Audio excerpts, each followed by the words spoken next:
पत्नी की आंखों में आंसू, वह दर्द जिसको वह किसी से बयान नहीं कर सकती है। गाजीपुर जिला के रेवतीपुर गांव के काशी रायपट्टी के अंडा विक्रेता मदन प्रसाद गुप्ता ने शनिवार को हमीद सेतु से नदी में छलांग लगा दी। वह अपने परिवार का पालन पोषण अंडे की दुकान चला करके किया करते थे। घटना के बाद परिवार में कोहराम मच गया। मदन प्रसाद गुप्ता ने अपने परिवार को यह बताकर निकले थे कि वह गाजीपुर जा रहे हैं और हमीद सेतु से वह गंगा नदी में कूद गए। उन्होंने नदी के पुल पर अपना आधार कार्ड, कपड़े और अन्य सामग्री छोड़ दी थी। घटना की जानकारी मिलते ही परिवार वाले परेशान हो गए और प्रशासन को सूचित भी कर दिया। प्रशासन ने देखा तो उस पुल पे उनके वस्त्र मिले, उनके सामग्री मिली और उनकी पहचान मदन प्रसाद गुप्ता के तौर पे हुई। प्रशासन ने गोताखोरों की मदद से मदन प्रसाद गुप्ता की तलाश शुरू कर दी है, लेकिन अभी तक उनका शव नहीं मिल पाया है। मदन प्रसाद गुप्ता के दो बेटे जो अपने पिता के काम में हाथ बटाते थे, परिवार वालों का रो रो कर बुरा हाल हो गया है। वे अपने पिता की वापसी की उम्मीद कर रहे हैं।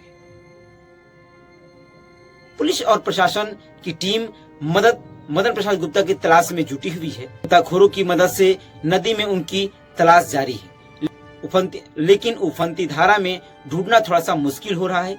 मदन प्रसाद गुप्ता द्वारा आत्महत्या करने के कारणों का अभी तक पता नहीं चल पाया है, लेकिन ऐसी घटना अक्सर मानसिक तनाव, आर्थिक संकट या फिर पारिवारिक समस्याओं के कारण ही होता है। कुछ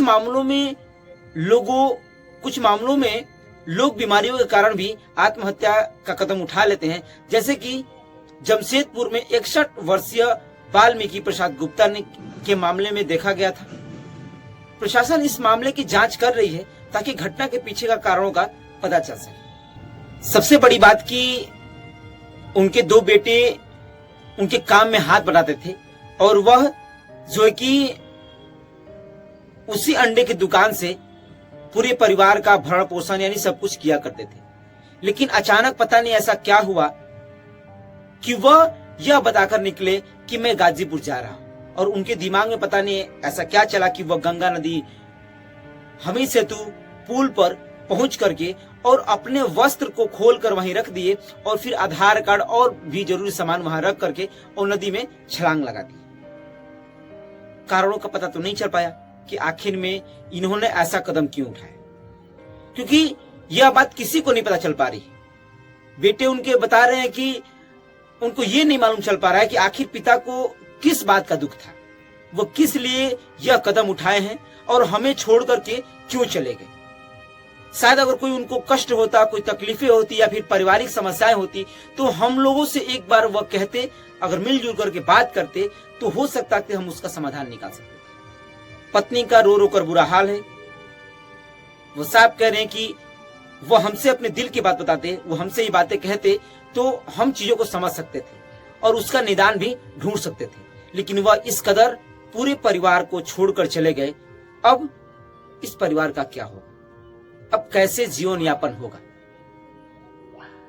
हालांकि प्रशासन जुटी हुई है कि मदन प्रसाद को ढूंढ लिया जाए। परिवार वालों, घर वालों में कोहराम मचा हुआ है, परिवार रो रो करके बुरा हाल है। मदन प्रसाद गुप्ता जो कि रेवतीपुर के रहने वाले हैं, अगर आपको भी ये उफनती नदी जिस तरीके से बाढ़ आई हुई है, उफनती नदी में अगर आपको भी कहीं अपने दूर दराज क्षेत्र में अगर दिखते हैं तो आप एक बार कॉन्टेक्ट नंबर पर संपर्क कर सकते हैं। धन्यवाद। इस वीडियो को ज्यादा शेयर कीजिएगा ताकि कम से कम ये दूर तक जाए और वो जहां भी हो उनकी तलाश हो सके, वो मिल सके। धन्यवाद।